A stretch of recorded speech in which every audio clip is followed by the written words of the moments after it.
Mesdames, Messieurs, bienvenue dans ce journal.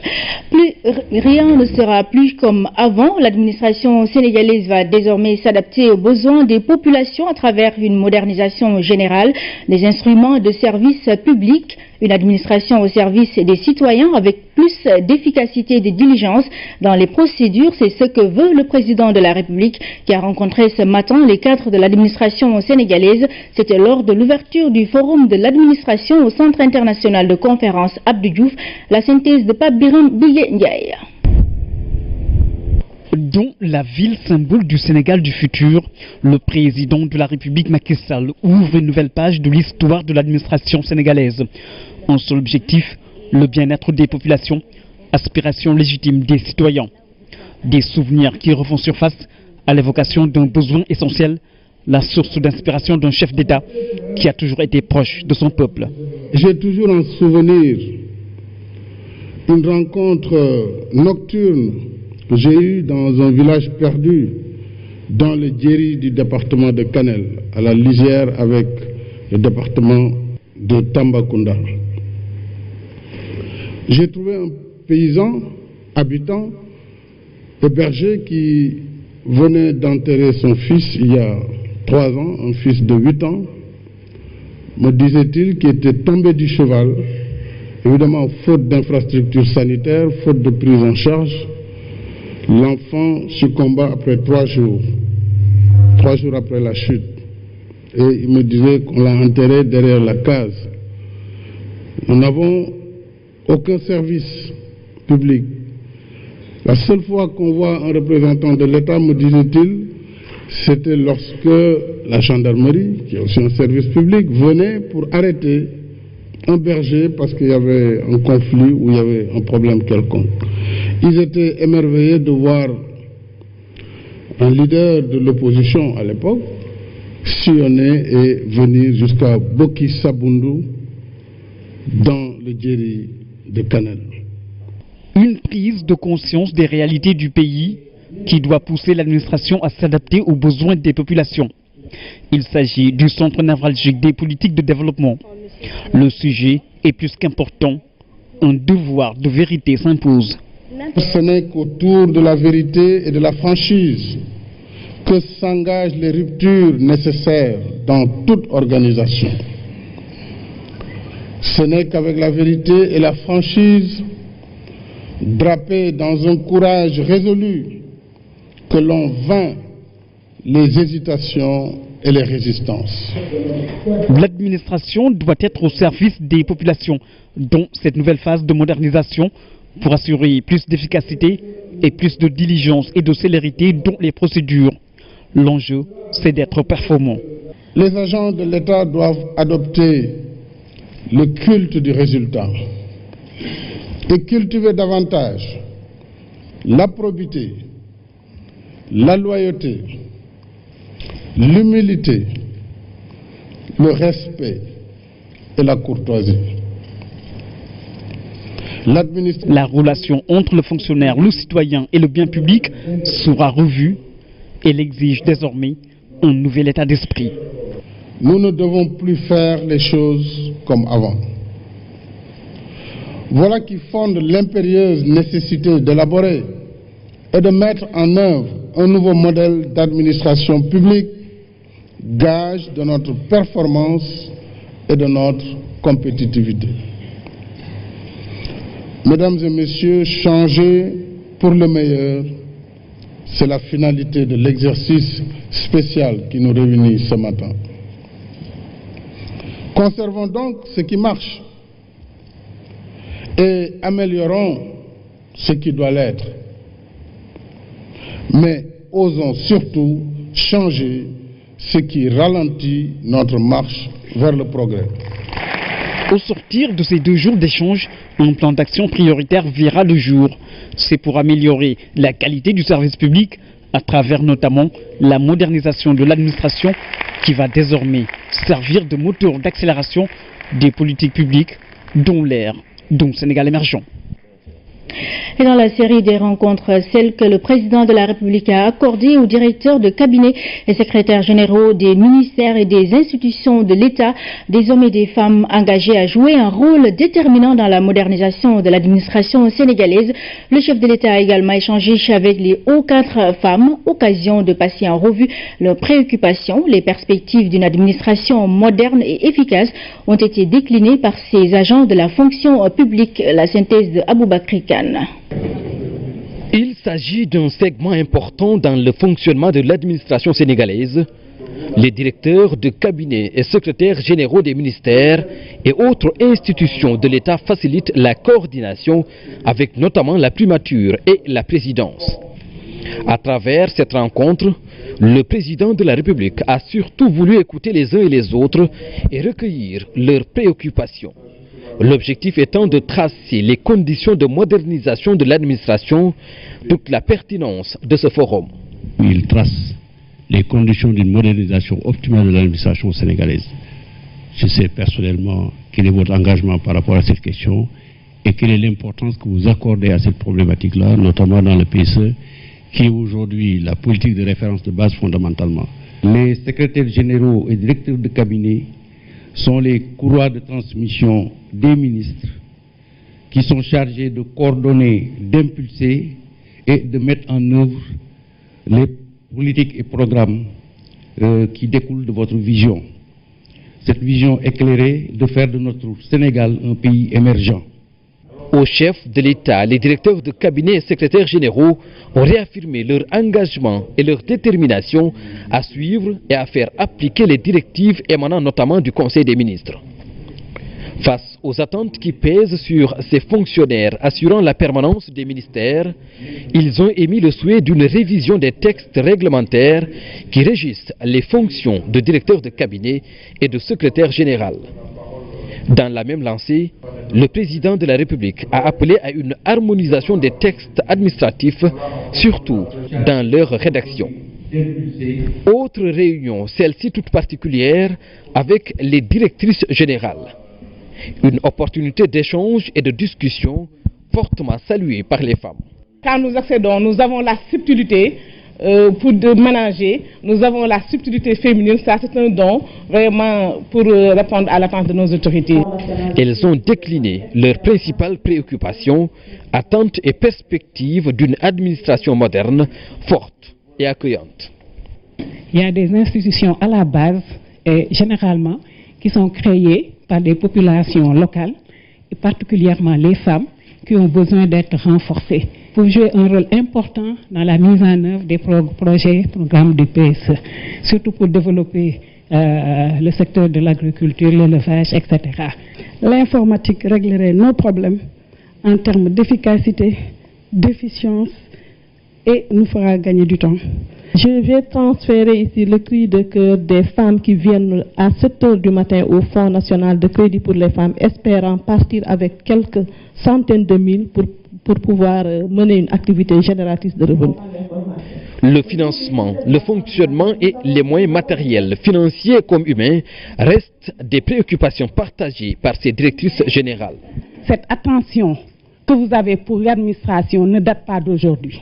Nous saluons l'émergence de la couverture maladie universelle. Cette promotion de la couverture maladie universelle participe à la performance des structures sanitaires et nous vous en remercions. Je pense que pour l'état civil, vous avez lancé lors du Conseil des ministres du 18 février 2015 vraiment la priorité pour l'état civil.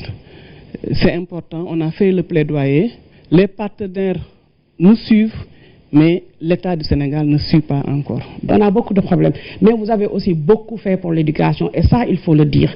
Non seulement c'est le budget le plus important, 40%, mais aussi c'est des investissements. Et nous, on se dit que nous, acteurs de l'éducation, qu'on n'a jamais autant investi dans l'éducation. C'est à nous maintenant, acteurs de l'éducation, de traduire cela en résultats. Une démarche inédite d'échange et de partage entre le président de la République et les différents piliers et segments de l'administration sénégalaise. Elle participe du renforcement du service public et de l'amélioration de l'administration de la base au sommet.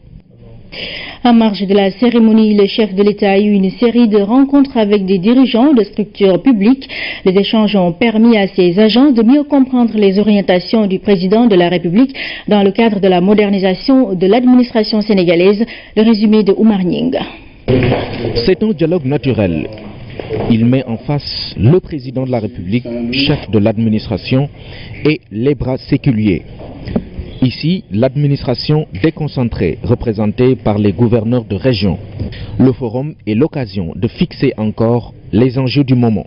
Son Excellence, Monsieur le Président de la République, Macky Sall, nous a fait l'honneur de nous recevoir, nous les 14 gouverneurs de région, pour aborder avec nous la nécessaire modernisation de l'action publique, la modernisation de l'administration territoriale déconcentrée et surtout l'importance qu'il confère au volet déconcentration en l'inscrivant déjà dans la réforme constitutionnelle que le peuple sénégalais a adopté par référendum, mais surtout les chantiers en matière déjà d'administration du territoire, de sécurité des personnes et des biens, de lutte contre le terrorisme, mais également de support et de levier pour le développement local. Je n'oublie pas aussi la satisfaction des usagers qui sont les premiers destinataires de l'action publique. En un mot, c'est un moment de remobilisation, mais axé sur l'efficacité des services publics. Les directeurs généraux des ministères sont aussi reçus par le président de la République. Leurs structures doivent aller au rythme imposé par la dynamique d'émergence. Ils ont reçu des orientations dans ce sens. Ça a été une rencontre enrichissante, un dialogue ouvert, selon les centres d'intérêt, poser des questions et autour des différents directeurs généraux de répondre à ces préoccupations.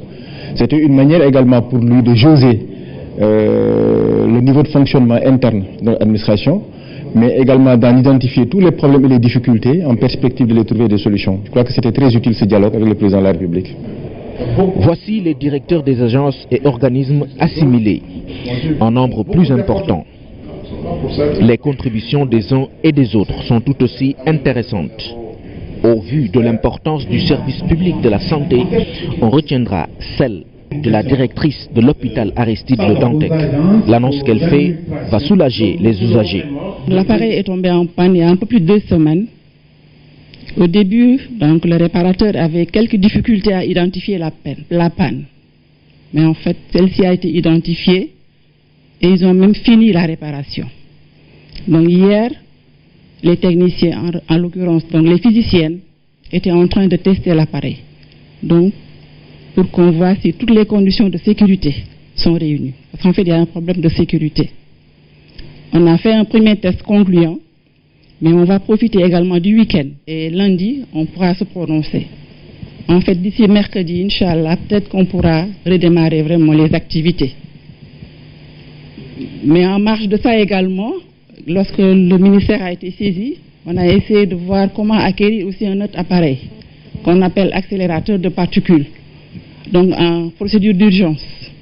Et on a commencé à recevoir des offres donc, de certains fournisseurs. Nous recevrons la 3e offre le mardi. Après, je pense qu'on pourra se réunir avec les autorités pour voir donc, comment faire. Parce qu'en fait, c'est le seul appareil qui a été réparé, mais qui pourrait encore faire des siennes. Au-delà du cachet officiel, les focus group initiés par le président de la République ont donné à la rencontre une autre dimension. C'est l'occasion pour les dirigeants de ces structures aussi bien opérationnelles que stratégiques de bien comprendre les options du chef de l'État afin de les mettre en application au grand bénéfice des usagers.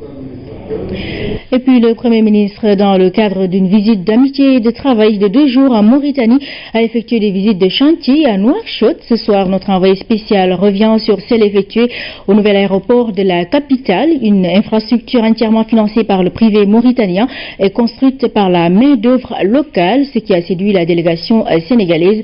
Nous y reviendrons au cours de ce journal avec notre envoyé spécial Dahaba. Permettre aux opérateurs économiques sénégalais de saisir pleinement les opportunités d'échange sur le marché sous-régional. C'est l'objectif du ministère de l'intégration africaine, du NEPAD et de la bonne gouvernance en organisant à Kaolack un atelier de vulgarisation du schéma de libéralisation des échanges dans l'espace CEDEAO. Compte rendu Claire Diop. Session inaugurale portant sur la vulgarisation du schéma de libéralisation des échanges de la CEDEAO à Kaolack. Le choix est loin d'être le fruit du hasard. La ville est carrefour, mais aussi tampon entre le Sénégal et les pays de la sous-région. La principale cible de l'activité, les opérateurs économiques de la zone centre. Objectif, pousser ces derniers à une meilleure compréhension dans le but de promouvoir le commerce interrégional, l'entrepreneuriat et la compétitivité en Afrique de l'Ouest. L'institutionnalisation d'un schéma de libéralisation des échanges qui est un instrument de promotion et d'intensification vraiment des échanges intracommunautaires pour booster les échanges entre les 15 États membres de la sous-région et vraiment de créer une richesse de nature à vraiment générer des emplois pour le développement de la communauté. Schéma de libéralisation des échanges de la CEDEAO est lien avec le tarif intérieur commun, procédure d'agrément des produits industriels, contrôle aux frontières sont entre autres les thèmes développés. Malgré des performances, le niveau de la moyenne régionale est encore en deçà des ambitions et potentialités. Le schéma, si vraiment il est adopté et connu, peut permettre de booster les échanges entre les pays de la sous-région. Je vous donne un exemple. Si un industriel crée un produit qui remplit les critères d'origine, ce produit-là peut vaguer dans les 15 États membres avec une exonération totale de droits de douane. Ça, vraiment, c'est un instrument, comme je l'ai dit tout à l'heure, qui va booster, qui va promouvoir et qui va intensifier les échanges. Mais encore faudrait-il qu'il soit connu.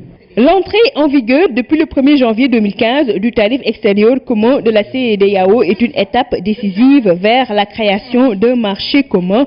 L'appropriation du schéma par les acteurs devrait booster le taux d'échange. Des rencontres de ce genre sont prévues dans les prochains jours à Dakar et à Ziguinchor. Voilà, place à notre dossier du jour. Depuis 2013, plusieurs ouvrages d'assainissement ont été construits dans les départements de Pikine et Guédiawaye. Ceci grâce à la mise en œuvre de la phase intermédiaire du plan décennal de lutte contre les inondations. Les ouvrages réalisés ramènent l'espoir dans ces zones où la hantise des inondations s'est presque estompée. Pape Bounetiao signe le dossier. L'humidité ambiante, la présence des plantes aquatiques, les traces d'eau sur les murs, tout indique une occupation longue durée des eaux pluviales. Nous sommes à Diamaguene-Diacksao, au cœur de la banlieue dakaroise. Ici, les inondations avaient poussé plusieurs familles à la sortie. Ces délégués de quartier, instinctivement attirés par notre caméra, racontent le calvaire qu'ils ont vécu. Il y avait de l'eau partout. Il y avait même des déguerpis. Finalement, même en 2011-2012, on a déguerpi pas plus de 400 maisons que Fondation Droit à la Ville a déguerpi pour les amener à Kermassar à cause de l'inondation. Un peu plus loin, à Aïnoumadi, même les voies d'accès étaient étouffées. La résilience des populations mise à rude épreuve. Au début, c'était vraiment difficile ici. Les chiens errants nous attaquaient. La situation était vraiment pénible. Parce que tout le monde a fait son del.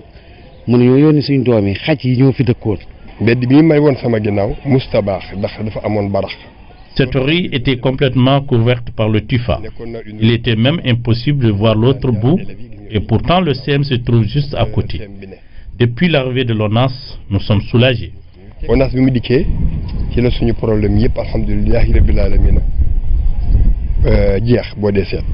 Grâce au programme d'urgence et au plan décennal de lutte contre les inondations, des stations de pompage ont été construites un peu partout dans les zones critiques. Et pour l'existant, les capacités ont été fortement améliorées, comme ici, à la station centrale de Guissapot. Nous avons eu à réaliser plusieurs stations, ainsi que des ouvrages de drainage gravitaire. Actuellement, nous sommes au niveau de la station de pompage de Samsam 2, Tenbi, qui joue un rôle important dans la lutte contre les inondations au niveau du quartier de Samsam. Actuellement, nous prenons les eaux pluviales pompées à partir de Samsam 3 et la station les refoule vers celle de Guissapot. Également, il y a 2 autres stations qui ont été réalisées dans la zone, à Aïnoumadi, Ndiawar Diagne, et également à Tiaroy Amdalaï. Donc toutes ces stations envoient les eaux pluviales vers celle de Guissapot. La mise en service de tous ces ouvrages d'assainissement reflète un engagement, celui du chef de l'État à résoudre définitivement l'épineuse question des inondations. Une mission dévolue à l'Office national de l'assainissement. Le chef de l'État nous a instruit de trouver des solutions pour l'assainissement, à la fois des eaux usées comme le drainage des eaux pluviales. Le plan directeur de Dakar a été validé en 2013. Aujourd'hui, pour un montant d'environ 470 milliards, le total des investissements. On peut dire à l'état où nous sommes que plus de la moitié est déjà mobilisée. C'est vrai que ça concerne plus les départements de Dakar et plus ou moins Guédiawaye.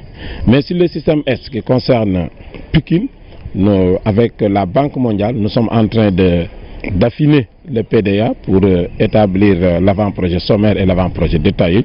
Et déjà, nous sommes en train de discuter avec les partenaires tels que l'AFD, entre autres, pour quand même trouver un financement pour régler ce problème d'assainissement. Sur le terrain, le constat est le même. Les sites jadis très affectés sont redevenus viables. Il y a pas mal de gens qui sont revenus de leur maison, qui étaient partis chez eux, dans les villages. Maintenant, ils sont revenus pour construire leur maison. On les a vus. Maintenant, on est vraiment content parce qu'on ne peut pas diriger un quartier sans habitants. Maintenant, je suis gai, je suis fier de diriger ce quartier parce que maintenant, les gens reviennent et récupèrent leur maison. Cliché d'une vie presque passée aux oubliettes ici à Cité Dioncob dans le département de Guédiawaye. Le spectre des inondations s'éloigne avec la rénovation de la station de pompage dont la capacité sera triplée. Nous osons, par la présente et pour l'occasion qui nous est offerte, de remercier vivement du fond du cœur la direction de l'ONAS qui vraiment, au moment les plus difficiles, nous ont toujours assistés. Il y a une grande amélioration. On avait toujours l'impression que la station ne peut pas résoudre le problème. Ces ouvrages apparaissent comme des bouées de sauvetage pour les populations, mais très souvent, ils sont mal utilisés, voire vandalisés. En piratant les réseaux d'eau pluviale pour faire passer pour y raccorder des réseaux d'eau usée, on impacte négativement sur l'environnement. Et aussi de surveiller le patrimoine, des ouvrages d'assainissement. Parce que vous n'êtes pas sans savoir qu'on perd quotidiennement des plaques, des grès à valoir, des caillebotis. Et malheureusement, l'ONAS ne peut pas mettre un agent, même l'État du Sénégal ne peut pas mettre un policier devant chaque regard. Je pense que c'est aux populations de comprendre que c'est un bien commun. L'hivernage se profile à l'horizon, mais les populations de la banlieue se sentent protégées de toute éventualité d'inondation. Les nombreux ouvrages d'assainissement en construction et en réfection sont passés par là.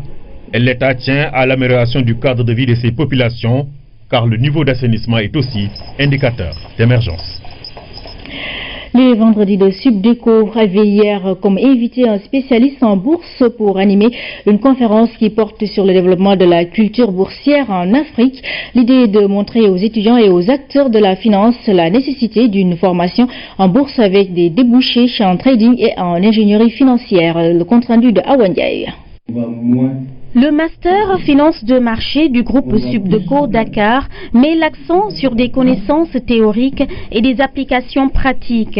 Ce programme permet aux étudiants d'acquérir une maîtrise de l'organisation et du fonctionnement des bourses.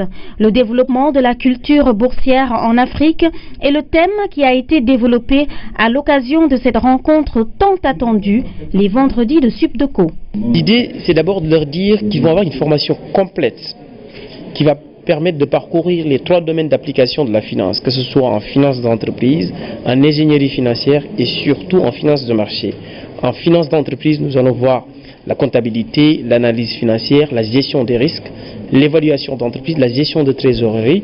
Et en finance de marché, nous allons voir l'ensemble des classes d'actifs, gestion de portefeuille, gestion des risques, avec des techniques de valorisation, des techniques d'évaluation en termes de trading. Ici, l'Afrique se tourner vers l'avenir est un ouvrage de Modou Ndiaye qui montre que l'Afrique a son destin en main. L'Afrique réalise sur les 15 dernières années des taux de croissance assez exceptionnels de 5%. Mais l'idée, c'est de savoir comment rendre cette croissance inclusive à travers de l'investissement dans des secteurs porteurs de croissance pour pouvoir permettre aux jeunes Africains d'avoir une très bonne formation, mais aussi permettre aux entreprises de créer plus de richesses, plus de valeur ajoutée et créer plus d'emplois. L'objectif du Master Finance de marché est de former des professionnels sur l'ensemble des métiers de la finance de marché, un programme qui s'appuie sur les techniques de valorisation, de négociation, ainsi que sur les stratégies d'investissement, de trading et de gestion des risques. Retour sur la journée mondiale de la santé 2016 qui pouvait être confondue à celle du diabète car cette maladie a constitué le thème central. C'est qu'à l'échelle du monde, c'est un fléau qui progresse d'ailleurs plus vite dans les pays en développement. À l'occasion de la journée, il a été beaucoup question d'une application avec téléphone mobile donc pour mieux faire face au diabète. M-Diabète, c'est son nom, nous dit Oumar Diaw. Centre antidiabétique Marc Sankalé, il y a du monde et on n'est pas en 14 novembre, journée mondiale consacrée au diabète. C'est là que se trouve l'épicentre de la lutte depuis 1965. Dire que la maladie gagne du terrain est une évidence que l'on apprécie mieux avec quelques chiffres. En 1980, il y avait à peu près 100 millions de diabétiques dans le monde. Et en début 2016, ils sont 422 millions. Ça veut dire un chiffre multiplié par 4 en 30 ans et ceci est inquiétant. Ces chiffres se passent de commentaires et les perspectives pour les pays en développement sont loin d'être réjouissantes. Le diabète sucré augmente partout dans le monde, mais l'augmentation se fera de manière plus importante dans les pays en développement en particulier. Comment expliquer cette évolution exponentielle du diabète depuis quelques décennies alors qu'au début des indépendances, la maladie était à peine connue? Au Sénégal, l'alimentation est connue pour être trop sucrée, trop grasse et trop salée, ce qui est un facteur de risque pour la survenue des maladies non transmissibles en général, qui comprennent pas seulement le diabète sucré, mais également l'hypertension artérielle, l'excès de cholestérol. Nous avons changé nos genres de vie et nous payons cher les dérives alimentaires et la sédentarité qui ouvrent la porte à l'obésité, au diabète et à d'autres maladies chroniques. Et puisqu'on est aussi à l'heure des technologies numériques de la communication, le Sénégal a lancé le Be Healthy, Be Mobile. Ce programme a été lancé au Sénégal en 2013. Il faut savoir que le Sénégal est le premier pays d'Afrique francophone à mettre en application le Be Healthy, Be Mobile et a pris comme exemple le diabète sucré. Ces messages vont toucher les professionnels de santé, mais les diabétiques aussi, mais vont toucher aussi la population générale pour les sensibiliser sur ce problème de diabète. Le Sénégal a été choisi pour diverses raisons. D'abord pour son implication précoce dans la lutte dès les années 60, ensuite en raison de la forte pénétration du téléphone portable et d'une bonne organisation des associations de malades. Ce programme M-Diabète devrait faire mieux connaître la maladie et, ce faisant, mieux la prévenir et, si nécessaire, la traiter. Le 4e congrès de l'Union démocratique des femmes du Sénégal s'est ouvert ce matin. Femmes unies pour un Sénégal de paix et de progrès, c'est le terme choisi pour cette édition.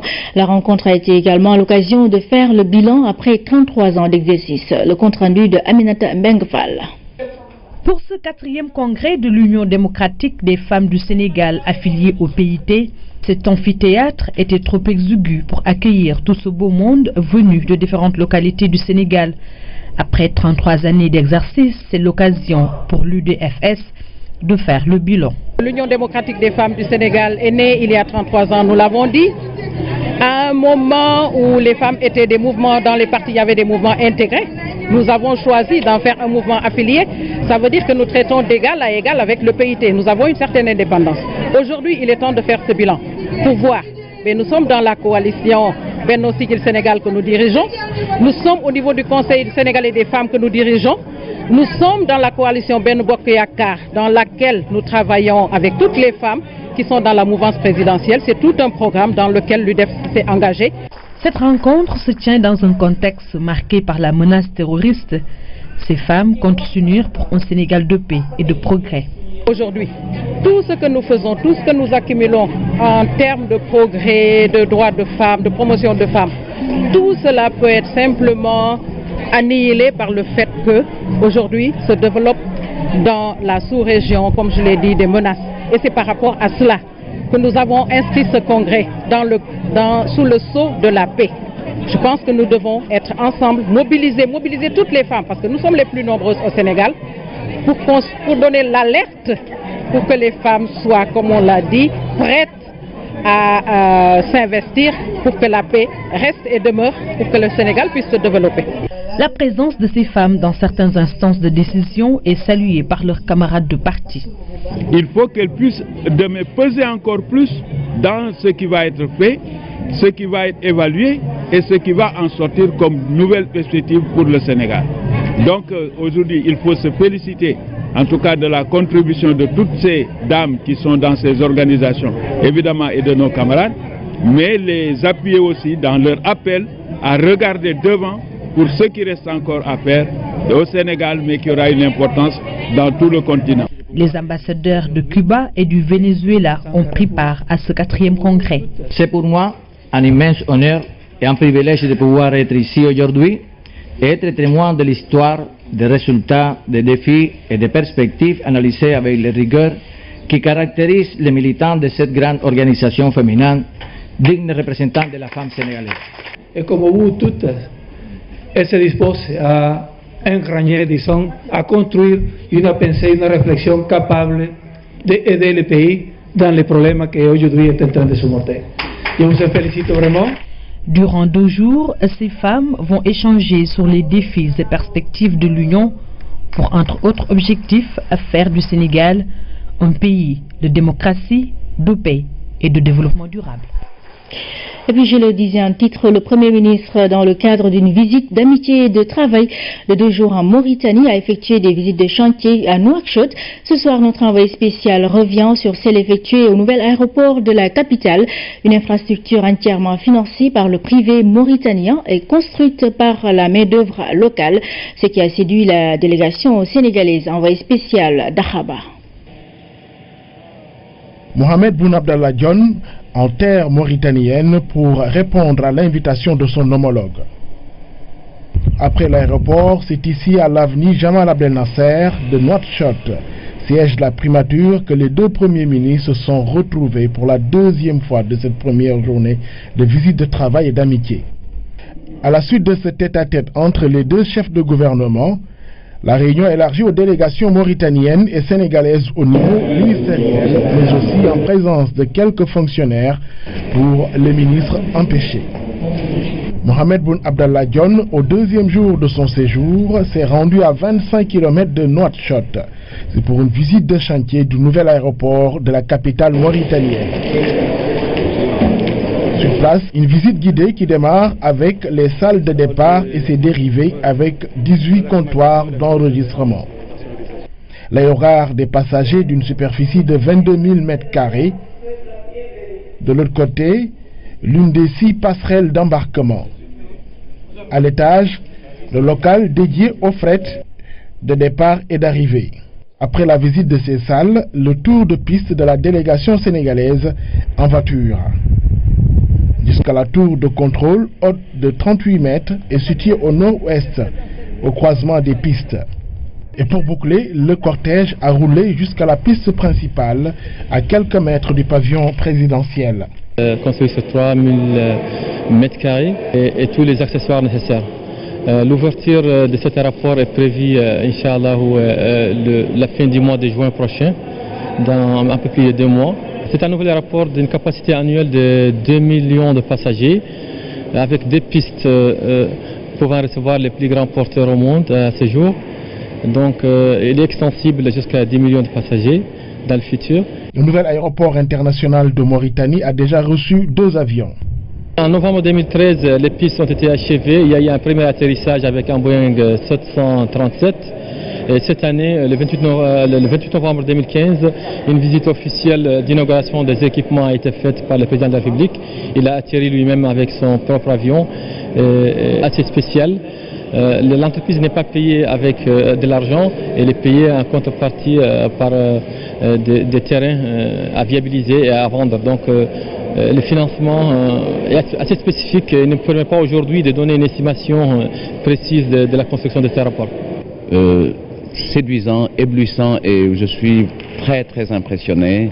Et voilà, on s'y attendait pas quand on ne connaît pas bien la Mauritanie, mais on découvre avec beaucoup de bonheur et de plaisir ce potentiel-là qui nous indique que la Mauritanie est résolument engagée vers le chemin de l'émergence, tout comme le Sénégal l'est d'ailleurs. La délégation sénégalaise a profité de cette visite de chantier pour inviter la partie mauritanienne à venir visiter l'aéroport international Blaise Diagne.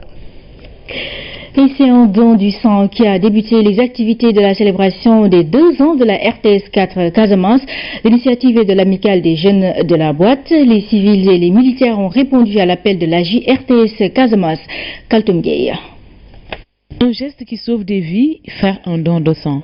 L'amicale des jeunes de la RTS 4 Casamance a démarré ses activités par un acte social à l'occasion des 2 ans de la première télévision zonale, une manifestation qui a dépassé toutes les attentes.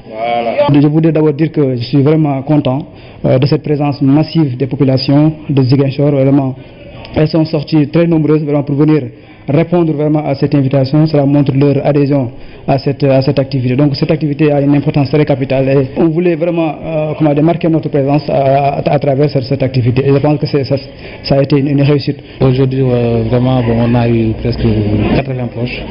Donc ça peut nous suffire pour quelques temps. Parce que la demande elle est très forte. Et donc peut-être d'ici 2 semaines encore, ça pourra suffire.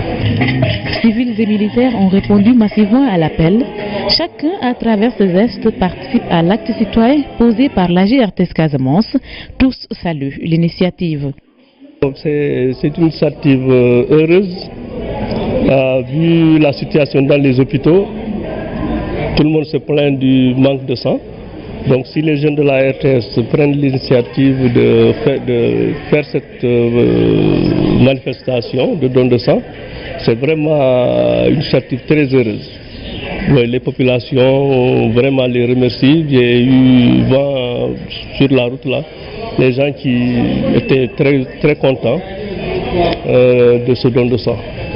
Ça peut permettre aussi aux malades qui sont dans les hôpitaux d'espérer d'avoir une bonne guérison par cet acte qu'on fait. Donc je dis que c'est une bonne chose.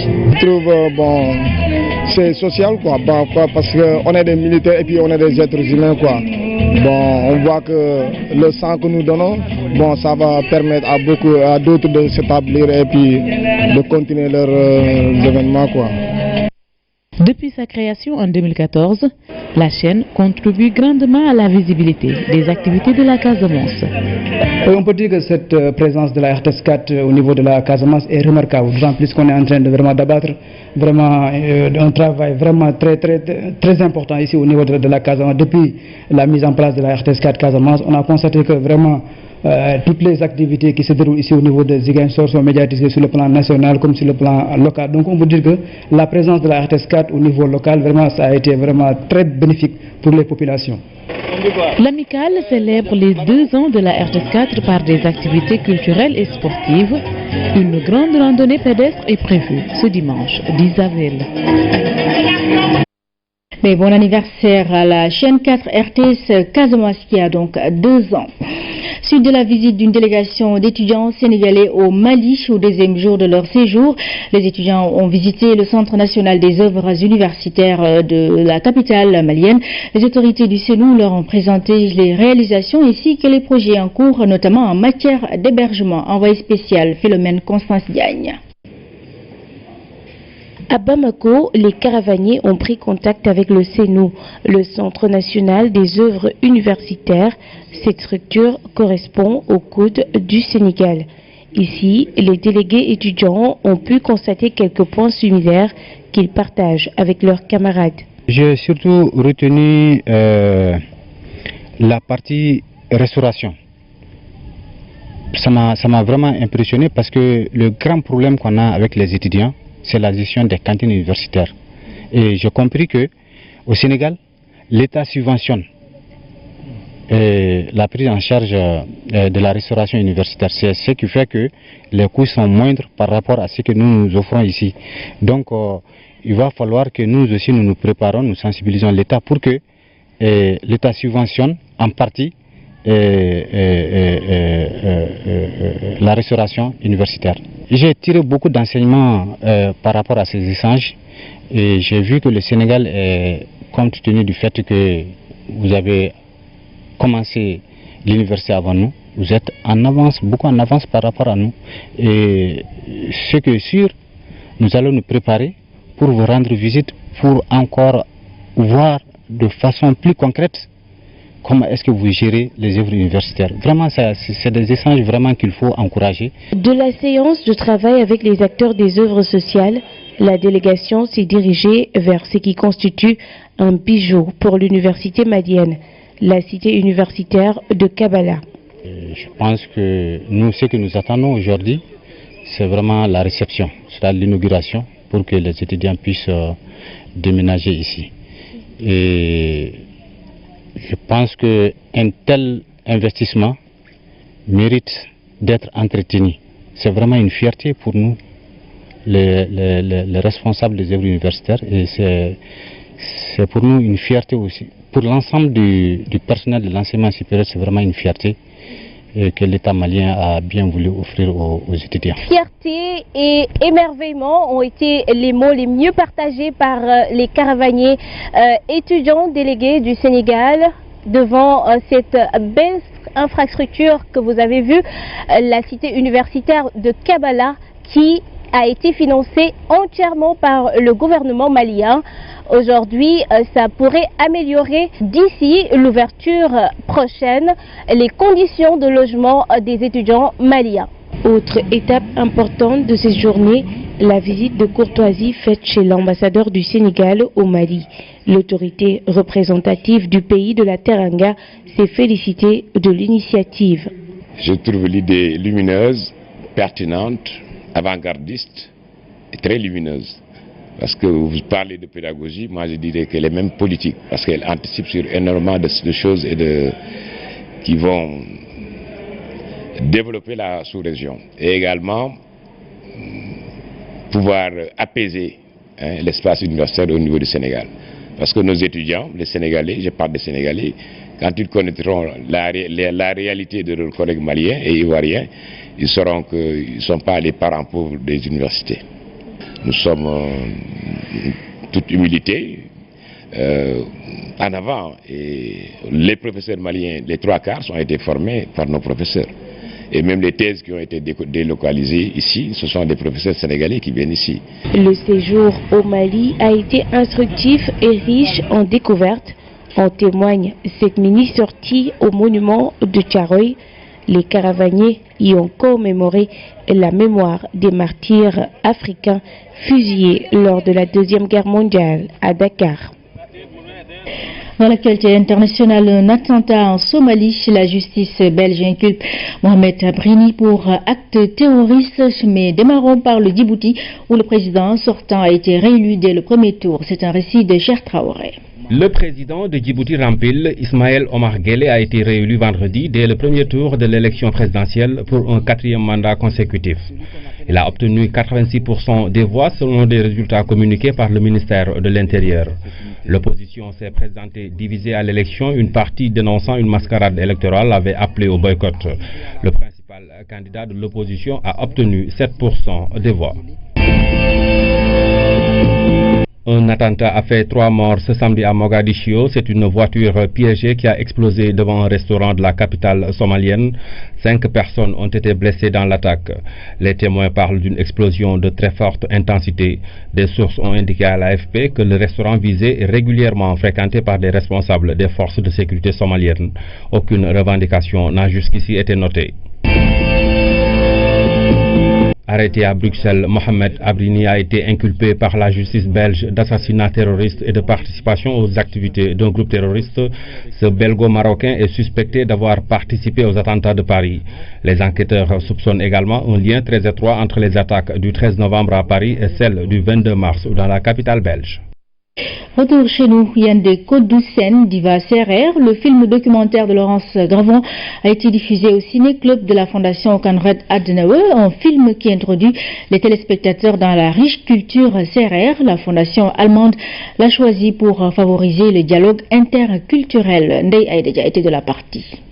Yandé Kodoussen, diva Serer, un film documentaire pour entrer en contact avec la riche et diversifiée culture Serer.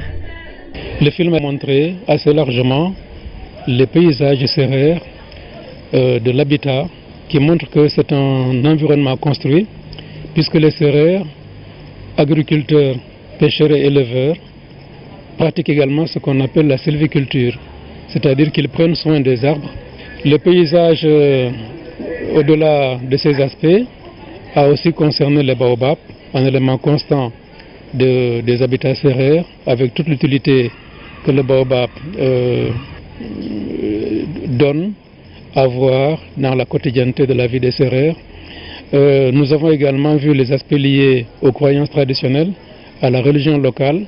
Tourné dans la maison de Léopold Sédar Senghor, l'ancien président sénégalais dont Yandé Kodoussen fut la griotte, ce film de Laurence Gavron permet de saisir la portée des valeurs traditionnelles sérères, raison pour laquelle la Fondation Konrad Adenauer a choisi de le diffuser à l'occasion de son ciné-club pour favoriser le dialogue interculturel. Il faut bien connaître les cultures, il y a un moyen privilégié, c'est le chant et c'est aussi le cinéma. Et ce film réunit ces deux éléments, c'est donc un film sur une très célèbre cantatrice sérère du Sénégal, Yandé Kodoussen. Et nous l'avons choisi aussi puisque c'est le mois de mars, le mois de la femme. Et une des préoccupations aussi de la Fondation Konrad Adenauer, c'est la promotion féminine. La voix résonante de Yandé Kodoussen retentit à chaque étape de cette production. La richesse des plans d'illustration témoigne de la grandeur de la culture sérère dont Yandé Kodoussen fut l'une des portes-étendards. Sport, deuxième tour éliminatoire CAN féminine 2016. Le Sénégal tient en échec le Nigeria. Mené, les Lions ont dû puiser dans leurs dernières ressources pour égaliser. Elles gardent ici toutes leurs chances de se qualifier. Le résumé de la partie avec Seydina Alioune Digo. Un partout entre le Sénégal et le Nigeria. Un nul qui vaut victoire tant on ne vendait pas cher la peau des Lions face aux Super Falcons. Les champions d'Afrique en titre placent d'entrée la barre haut. Chikwilu Rita touche la transversale d'un coup franc magistralement exécuté. L'équipe visiteuse domine son adversaire et se voit récompensée après juste l'entrée en jeu de Wogu Success. Elle connaît la réussite sur son premier ballon. 1-0 pour le Nigeria, juste avant la pause. À la reprise, les Sénégalaises mettent 5 minutes pour égaliser. Binta Diakhaté profite de la mauvaise sortie de la gardienne nigériane. 1-1. Les Lions résistent ensuite aux assauts répétés des Nigérianes et tiennent finalement leur nul. Un résultat satisfaisant. Aujourd'hui sur le terrain, nous avons montré qu'on avait de la valeur, qu'on avait de la qualité.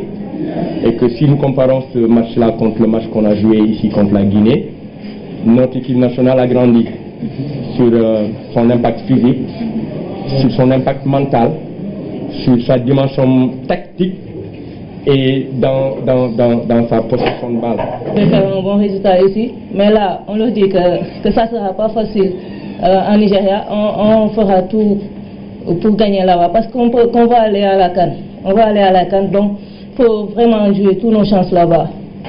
Le match retour est prévu mardi prochain à Abuja. Les protégés de Mamoussa Cissé tenteront de se qualifier à une deuxième CAN. En bref, pétanque, 9e journée du championnat national en doublette choisie. C'est ce dimanche à Rufisque au boulodrome de la place Gabar.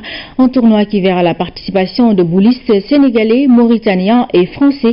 J'ai du bouchon à 10h30. Voilà, mesdames et messieurs, ainsi se referme cette édition.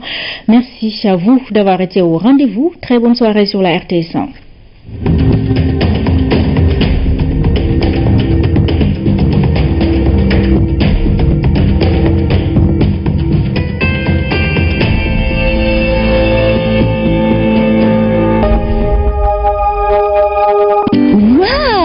En ce moment, profitez d'une promotion